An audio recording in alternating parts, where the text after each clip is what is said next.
Good evening, everyone. Welcome to Chicks and Salsa. I am Megan Price, and this is Candy next to me.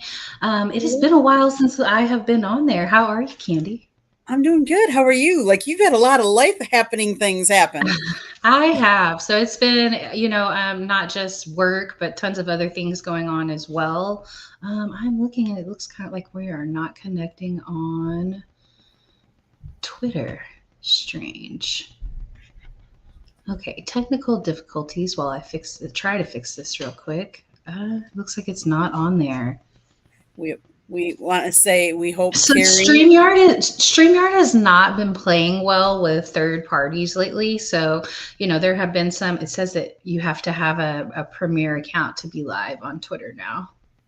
Mm, It interesting. was Facebook. So we're so glad if you guys are catching us. And if you don't catch us live, we will definitely post the links from our YouTube pages as well.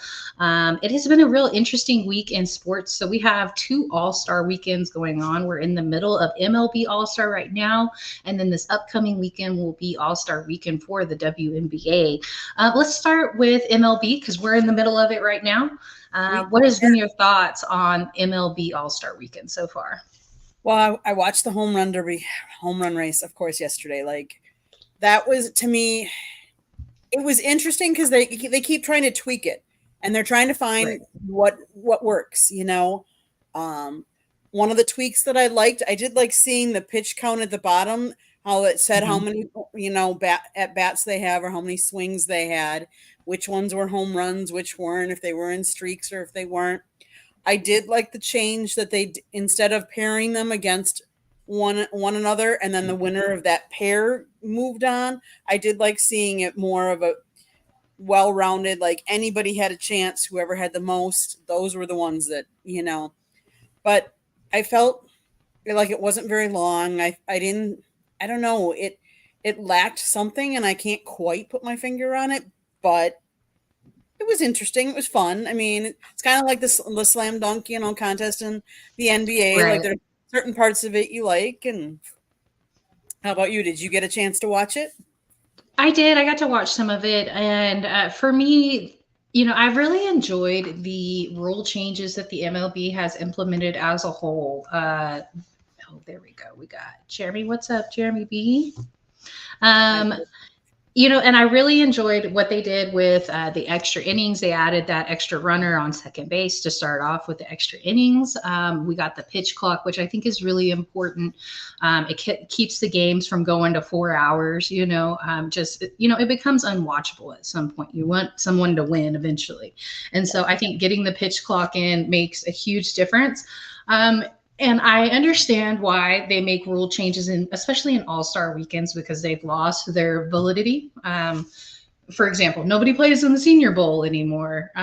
People don't compete in the slam dunk contest anymore for risk of injury, and it's understandable. Lots of money on the line, but it has changed the way we do things when it comes to All-Star weekends. And so I think the MLB has it right compared to basically everybody else because they also include the draft in theirs. And I think that that's something that putting it all in one weekend instead of dragging it out several different weekends and different. I mean, we understand timing of everything. Like you have to wait until the sports are complete in order for you to do the draft, and that just happens to be in the middle of the MLB season. So it works out that way and in favor for them. But as far as All Star weekends, I think MLB has it right.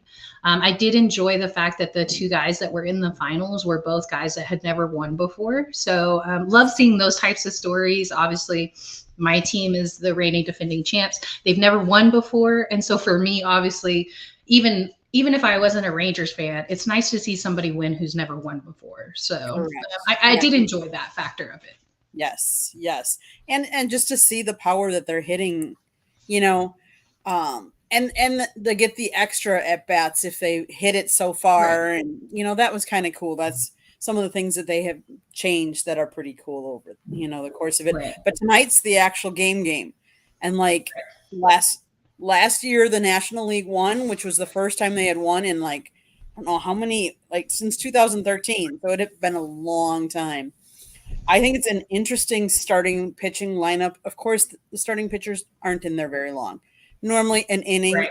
maybe more, but probably not. But Corbin Burns, I mean, Orioles Corbin Burns goes to the mound against the rookie sensation who has been pitching lights out all season. Right. Best pitcher in the league right now. Yes, and I understand kind of why they keep pulling him, but I feel also bad for him because he's had some no hitters going into like 7 innings, Right. And and so then that bothers me. And I know that the game has evolved, and that's probably one record. Nolan Ryan's 7 no hitters that'll probably never be broken because of the way the game has evolved and changed, and right. pitchers just don't pitch full games anymore. But I Mhm. wish that they could somehow get credited for that if they make it to the 7th inning. Like they should still be able to get that record. I feel like, but I mean, I don't know. I guess, 6-1, half a dozen another. It does affect the way that we view records. And that's one that'll never be changed. But I felt bad for him too, because like he could definitely have probably had 2 no hitters so far in his Probably. first year, rookie I season. know, a rookie. I know, that's just crazy. But obviously, there's interesting. I mean, Shohei Otani's, actually playing, and he was, I'm going to be batting and stuff like that. So it'll be an interesting game. Right. I think that this is going to be another year of probably the National League winning it again. Seems like the Phillies are the team to beat in baseball right now, and they have 7 guys at the All Star game. So, I you know know. that.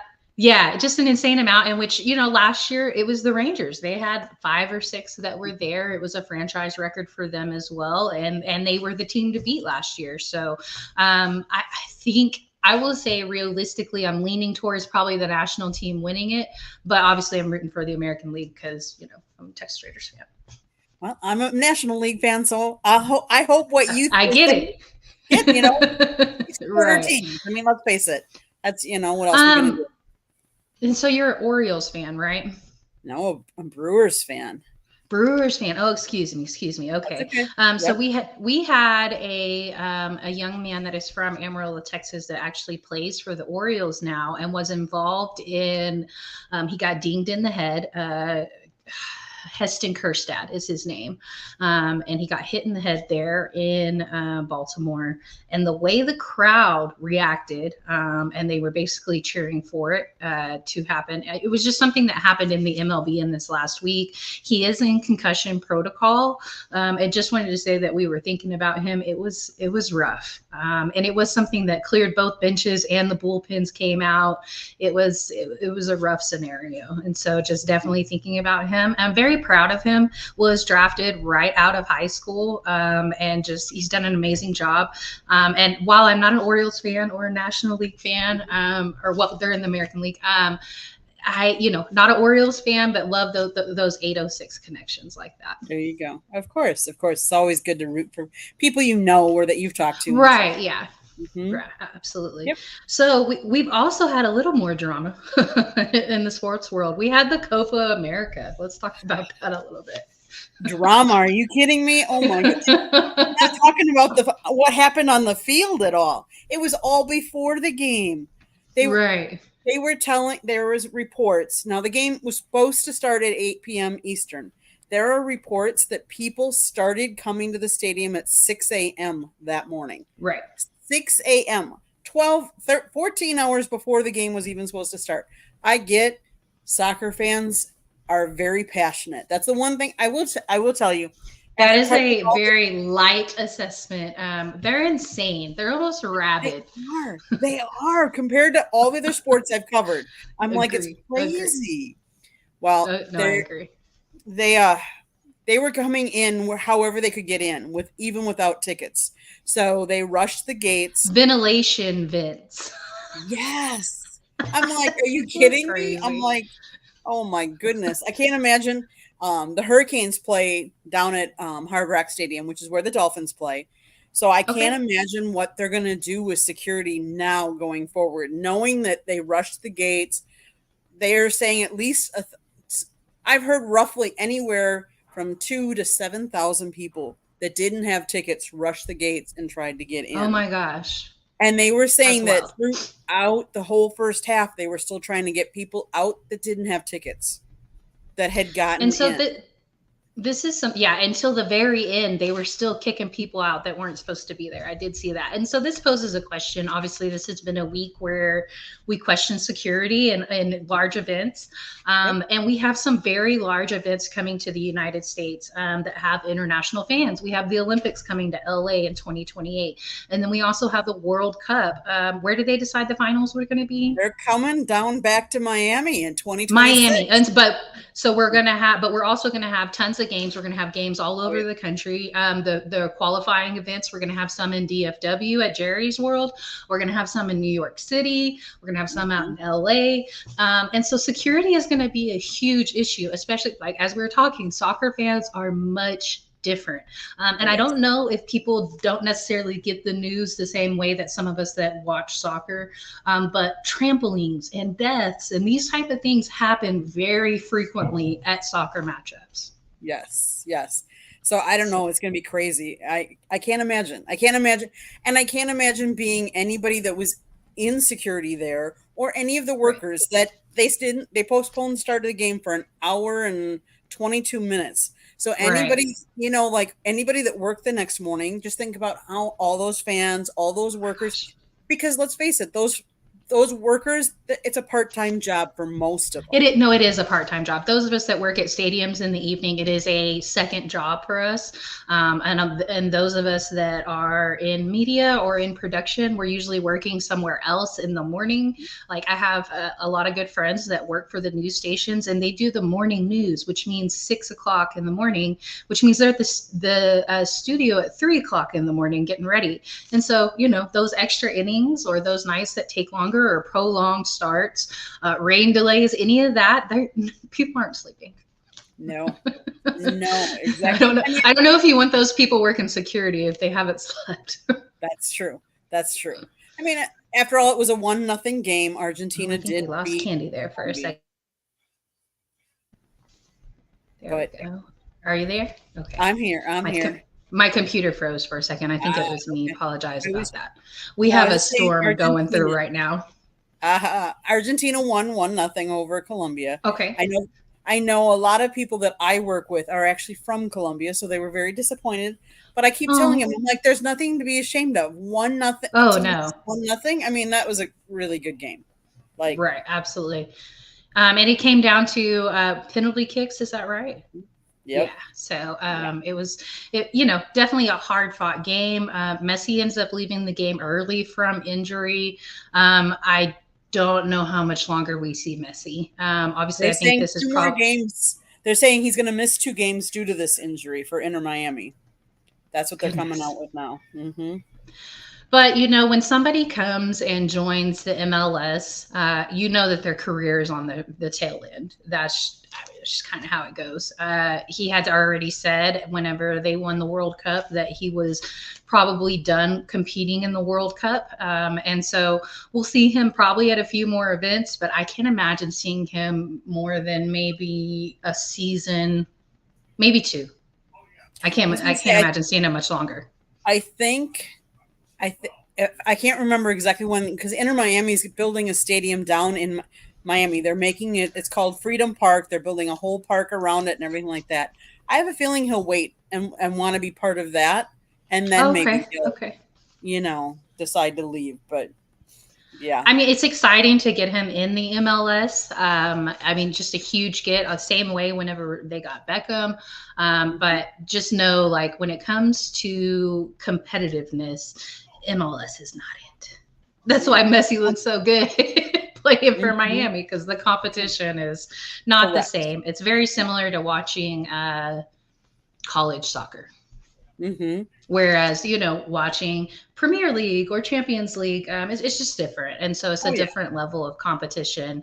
And so Messi is still doing hat tricks at 40 because the competition isn't that All right. great. Yes, definitely. So So, we will slide over to the WNBA. They will also be having their All Star weekend. And so we actually had some NBA news that just happened. The Lakers hired Lindsey Harding as one of their assistant coaches. Lindsay was a former WNBA player. She was drafted in '07. She was the first overall pick in '07. She was selected by the Phoenix Mercury. Her playing career was for 10 years. She was a point guard. Her coaching career started in 2023. She was a part of Duke basketball. And so that connection right there, I feel like, is what led to her being an assistant for the Lakers. JJ Redick, legendary Duke player. Not too surprised with that. And I actually like this hire.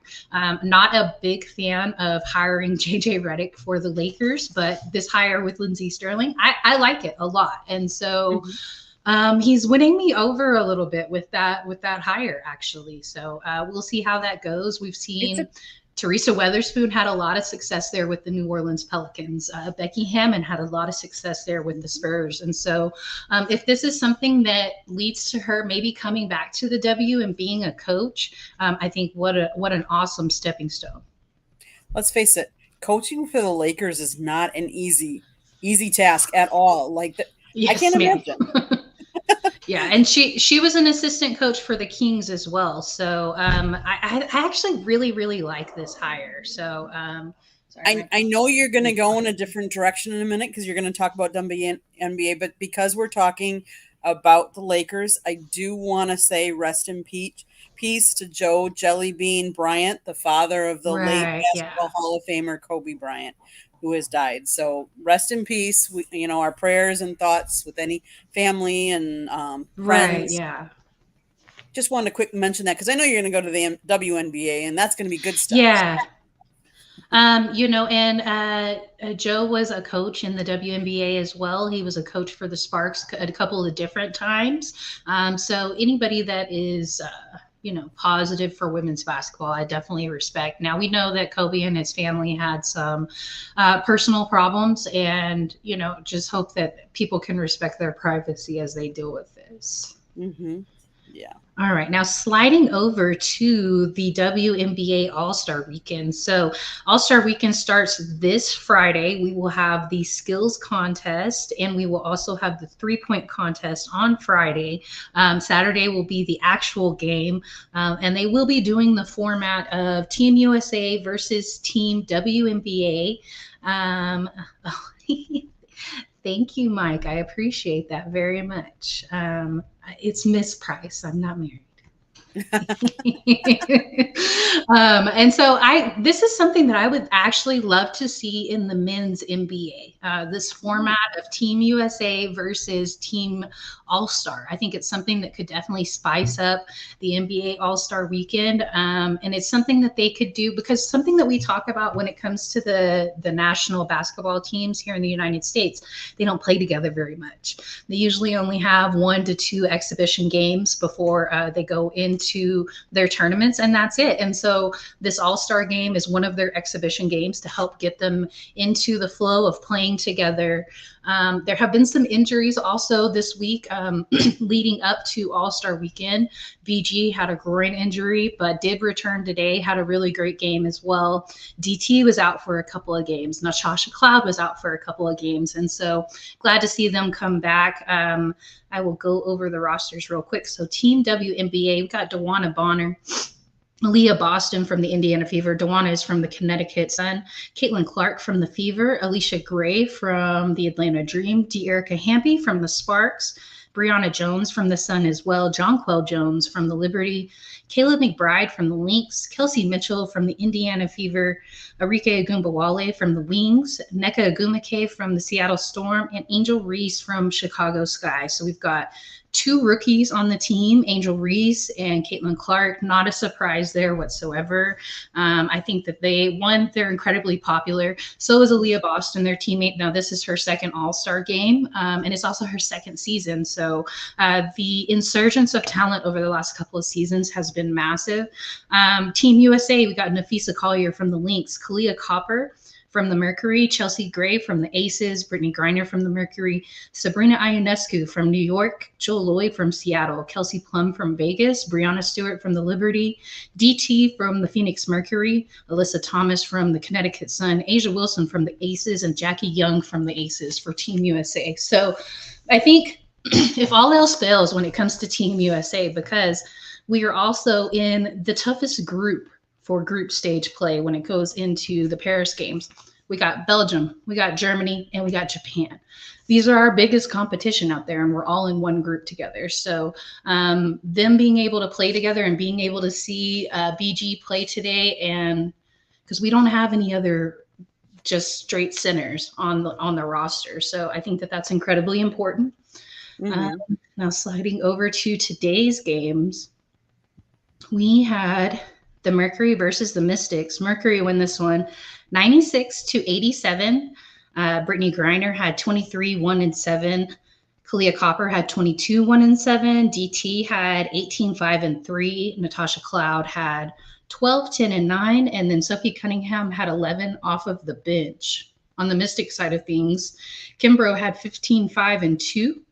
Hines Allen had 18 and 12. Ariel Atkins had 14, 6 and 4. And then Van Loo had 17, 5 and 2. And then Aaliyah Edwards also had 10 points. So, not a game that I would really expect Washington to win, even though they are at the bottom, though. Like, they're in the bottom 3 teams usually in the last couple of weeks. They have played competitively. So, them keeping it under double digits, I feel like is moral victory, I guess. And I'm not big on moral victories, but they're not competing for anything, but they're still competitive. And so for me, that feels like, you're still trying. Right. Right. You got to give credit to any team that feels that they're out of it, but still tries and still gives effort. Right. I mean, they're in the lottery running, so, but you're still out there trying, and teams that are playing well, like, because Phoenix before the injuries was playing really well. I think better than a lot of people expected.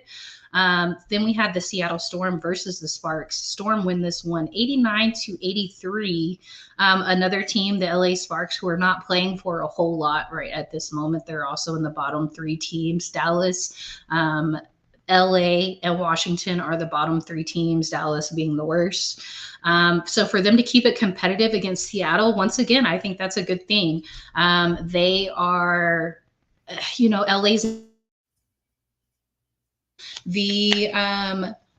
they're a team that have gone through a lot of changes in the last couple of years. So losing Candace Parker and then having to change coaches. They have Kurt Miller as their coach now. And, they lost several people during the free agency as well. So it is something that I didn't expect them to be this competitive. And Seattle's a really good team. They're a team that's starting to figure out who they are.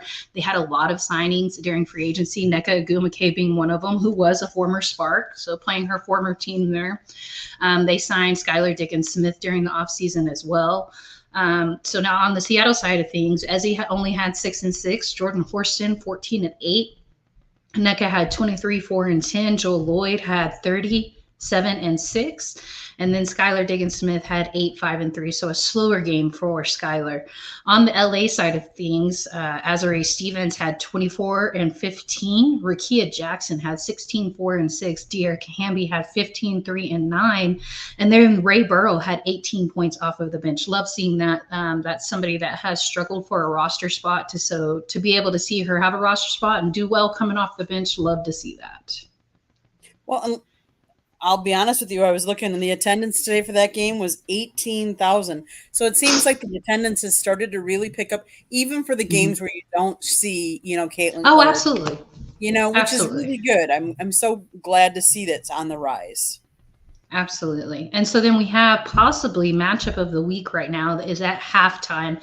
We got the Sun versus the Liberty. Sun is a visiting team. It is 42-45 in favor of New York right now at the half. Alyssa Thomas has 12, 4 and 7.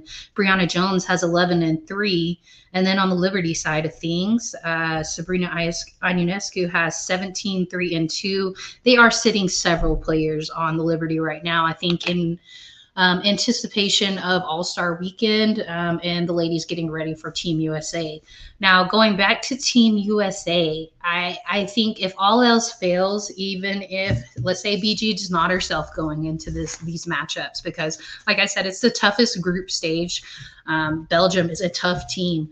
Germany is a really good team. Japan played us really well in the finals at the last Olympics. So I think they kept it within 9 points. So it wasn't a double-digit win over them. It was not not one of those games where we just dominated. We looked. It was very competitive within the first three quarters, and then I think Team USA pulled ahead of that. But at the end of the day, you got four aces that are on that team. Their chemistry is enough to beat everybody in the WNBA. So their chemistry together will probably be enough to beat the rest of the world as well. Do anticipate looking for Australia. They usually always have a really good team too. And China might have a good team as well. But I think our group stage is going to be really, really tough. Interesting. I hadn't paid as much attention to that, but I'll be honest. The Olympics are coming up, but there's just so many different events to like focus in on, and Right. I Oh, mean, yeah. they were talking the other day that I think the men's China team for gymnastics has collectively has many world championships as Simone Biles by herself. Wow. Yeah, Yeah. that's just That's crazy. crazy. Hmm. So the on the women's basketball side of things, the ladies are in pursuit of their eighth straight gold medal. Started back with that 96 team, or the team before that, I think 92 actually. And DT is trying for her sixth gold medal. Will give her the most gold medals. If she's able to reach that, it will give her the most gold medals out of any men or women in international basketball. So while I know there's been a lot of questions on whether she should have been on the roster or not, I mean, she is 40 years old. Or was 41 actually. So there was questions on whether she'd be on the roster. But I think personally, if you had the opportunity, any one of us, to go get the most highest achievements possible out of anybody in your craft, would you not pursue it? Right, of course Same you thing would. with LeBron and Bronny. If you Oh had yeah, the opportunity to play with your kid and be the first to ever do it, the only to ever do it, like, yeah, I think we probably all would. right. I agree. We would. Come on. So have It's you had a chance to watch any of the summer league ball? No, I know we didn't talk about this in the topics, but I haven't watched much. I've skimmed some of the headlines. Like I heard, like right, young Bronny hadn't done as well, but you know right, he yeah, he didn't play all of last year. Remember, he had that cardiac arrest. Like hmm he's still got to get back into shape, and it takes a lot to do that. And I think we all forget that. I personally feel like if he was done with college ball, I think they probably should have set him up to play somewhere else, whether it was staying in NCAA or maybe going overseas and playing somewhere else and then coming back and going into the draft. I think that probably would have set him up better for success because right now there's a ton of pressure on him, and I mean just an unimaginable amount of pressure. Everybody's watching. Everybody's there at these summer league games. We saw that. The news this morning is that they saw Jaylen Brown supposedly saying that he's not a pro, talking about Bronny. And I just, that's tough, man, to have all those eyes on you. And like you said, did not play an entirety of a season last year. If I were the dad, if I were the parent, I think I probably would have advised him to maybe play somewhere else for another year and then come in because it's not like LeBron has hit the cliff. We haven't seen a decline in his stats. The only decline that we've seen is his minutes at the end of the regular season. That's it. Like that's Hmm. all that has gone down. His points haven't gone down. None of the rest of his stats have gone down. And so I do think that had he had another year, he would have been more prepared for this situation. And whereas now the other young man that they drafted, Dalton Connect, is doing really really well. I think that he definitely could have been in a more favorable situation and waited a year. I agree. I agree. And the only thing I can think of is do how much longer do you think LeBron will stay in? Like I know we haven't seen this decline. How does he feel, and how does his body feel? Like Right. is he I thinking, agree. you know? Good question. I'm not sure. I do think that at least two, maybe three seasons left. Okay. We have not seen the decline, and so I think he's still in pursuit of one more finals, one more championship, and then also the possibility of being able to play with maybe both of your sons being a possibility. I would probably do it, especially if I was still performing at that high of a level. But eventually, Father Time always wins. Oh yeah. Oh yeah. I mean, and No, it nobody's takes undefeated. no, and it takes longer. Like if you get little injuries, the older we get, the longer it Oh, takes to recover from those. speaking of, we were talking about me moving, and just moving at this age is much different than moving 10 years ago. And so, like you said, that recovery is not the same But when you're a certain age. getting out of bed is not the same. Correct. Very much correct. Completely agree. So, well, I think that does it for us this week. Really enjoyed talking All Star Weekend with you as well. The Yeah. MLB, WNBA, talking Copa America. If there was anything that you guys wanted us to talk about, feel free to shoot us a message, and we will approach any topic you guys want to talk about. Let's Appreciate face everybody it, that commented. NFL starts what next week? I think some of the camps starting. So that I mean, Right. like Yeah. it's an exciting time of year. They're all starting to happen. Oh, we're going to be falling into football soon. I have, it's going to be so different this year for college football. So I'm sure that is going to be something that's going to dominate our topics for a while. So feel free to shoot us a message. Thank you, everybody that commented and shared the show. Yes. We appreciate you guys. And if you didn't catch the live, we will make sure to post the YouTube links as well. So see you guys next week. And thank y'all Thanks. so much for watching. Missed you, Carrie and Jen. Yes.